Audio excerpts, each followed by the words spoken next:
लिंतेने करतो, नम्रतेने करतो, पण जर माझ्या उमेदवाराला जर कोणी चुकीच्या पद्धतीने खिंडीत आडून जर दादागिरी दहशत करायचा प्रयत्न केला ना तर ही निलेश लंकेची गाठ आहे, हे पण तुम्हाला सांगतो.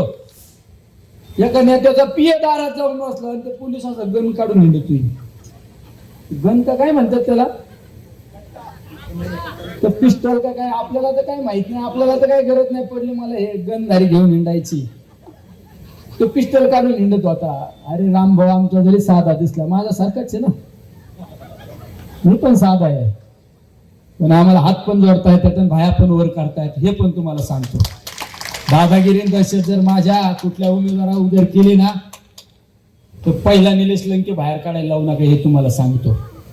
राजकारण सहनशीलतेने करतो आम्ही, लिंतेने करतो, नम्रतेने करतो, पण जर माझ्या उमेदवाराला जर कोणी चुकीच्या पद्धतीने खिंडीत आडून जर दादागिरी दहशत करायचा प्रयत्न केला ना तर ही निलेश लंकेची गाठ आहे, हे पण तुम्हाला सांगतो.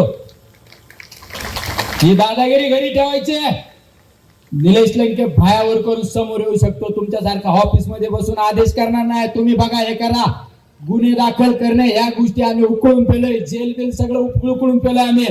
पण जर निवडणूक होऊ द्या, जनतेचा कौल आम्ही मान्य करू, पण जर माझ्या कुठल्या उमेदवाराला कार्यकर्त्याला जर चुकीच्या पद्धतीने गुंड लोकांना जर पुढे घालून जर दहशत दादागिरी करणार असेल तर ही माफ करणार नाही, सहन केली जाणार नाही, हे सुद्धा या ठिकाणी सांगतो. माझा एखादा उमेदवार एखाद्या दारात जातो, गुन्हेगार प्रवृत्तीच्या लोकांना मागे पाठवून सांगितलं, त्या ठिकाणी घोषणा दिली जाते, दादागिरी केली जाते.